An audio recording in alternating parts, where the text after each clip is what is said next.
I'm Timothy Vigil, and this is Just Another Word, the Word of the Day podcast for storytellers. Episode 29, Susurrus, a whispering or rustling sound. We are continuing our 5-part mini-series on the 5 senses. We smelled the rain and we saw the shifting light. But now we're turning to our ears. Sound is the second most common sense we use in our writing. And for many writers, it is the one we use most naturally. But today, we're looking at the word that serves as a warning about the limits of vocabulary. Susurrus. To understand the weight of this word, we have to listen to its history. Susurrus just comes directly from Latin, meaning a hum, a whisper, or a mutter. It doesn't travel through our language in the same way so many words do. It is basically the same word it has always been. It is a beautiful example of onomatopoeia. The word itself sounds like what it describes. The repeating S and U sounds mimic the very hiss of wind through dry grass or the low murmur of a crowd. It's a word designed to be heard much more than to be read. And this feels like it could be a perfect word for us, because in narrative, sound is primarily there to create atmosphere. This is why onomatopoeia is so valuable. But danger lies here, because as you grow as a writer, there is a temptation to reach for the most literary word available. Susurrus is a perfect example of this trap. You could use it to describe the tide pulling back over pebbles, or leaves moving in the wind. But unless you're writing a heavy literary masterpiece specifically aimed at a small academic audience, using Susurrus instead of whispering or rustling will almost certainly kick your reader out of the story. When a reader hits a word that is this niche, especially when it can easily be replaced by a common word, they often stop being immersed in the world and start thinking about the author. They may ask, why didn't they just say rustling? Now, this is different than some of the words we've discussed previously. There's not an easy one-word replacement for the word petrichor. It requires an entire sentence or at least a long clause to explain. But Susurrus has a direct and very simple translation. Using it often could just feel like you're showing off rather than trying to tell a good story. So how do we actually handle sound in our stories effectively? Now, first I want to talk about Susurrus and how you could use it in a very powerful way. And this is what I call the Pretentious Exception. There is one place where a word like Susurrus really shines. Characterization.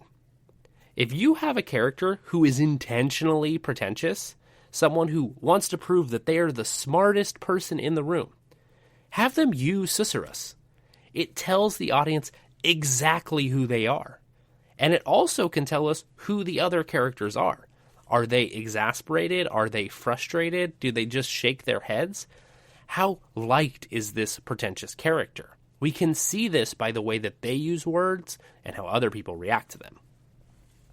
With sound overall, I have another rule, and I call this the 90% rule. For the most part, I believe sound should be hidden in your prose. The descriptions should fall naturally into the context of the action. If the reader notices your brilliant word for a sound, they aren't listening to the story anymore, they're admiring your writing, which at times can be good. But for the most part in storytelling, we want that to feel natural. For this to happen, familiarity is key. 90% of the time, the words we all know, crack, hum, rustle, hiss, are the best tools for the job. They bypass the brain. They go straight to the ear because they don't require translation. They sound right. Good, solid, well-known onomatopoeias. These are your best friend. You're going to have other words for sound that are in here that aren't onomatopoeic, and that's fine. Using things like whisper, which doesn't fully capture onomatopoeia, but these words that do are going to be your best friends. So let's look at a way that we could use Susurrus in a story real quick. There's a quick back and forth between two characters. The professor leaned back, eyes fixed on the ceiling. "Do you hear that?" he asked. "The Susurrus of the archives?" "The what of the archives?" Aaron asked, creasing his eyebrows together and staring at the professor. "Susurrus. You don't know what it means?"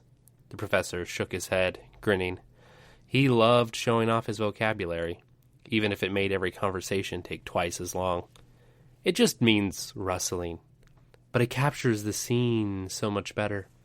Plus, don't you love the way it sounds?" Here, the word Susurrus works because it belongs to the character, the professor. It doesn't just belong to the narrator. It's a tool for dialogue. We don't understand what it means, but neither does Aaron.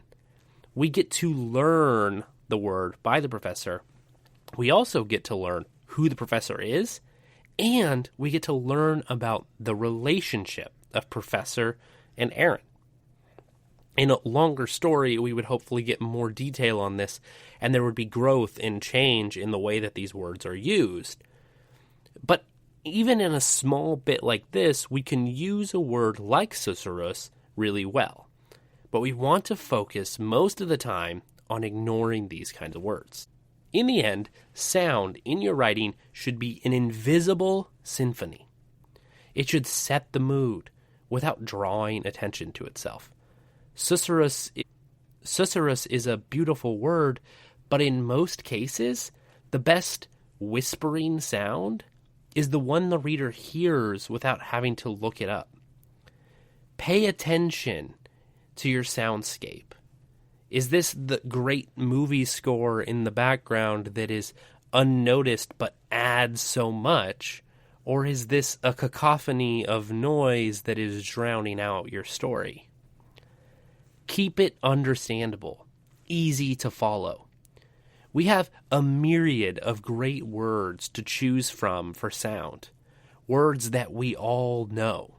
Words that do the job and keep us engaged in the story. So don't go reaching for the difficult to understand, and trust that the simplest words often carry the most resonance. I'm Timothy Vigil, and this has been Just Another Word. Happy writing.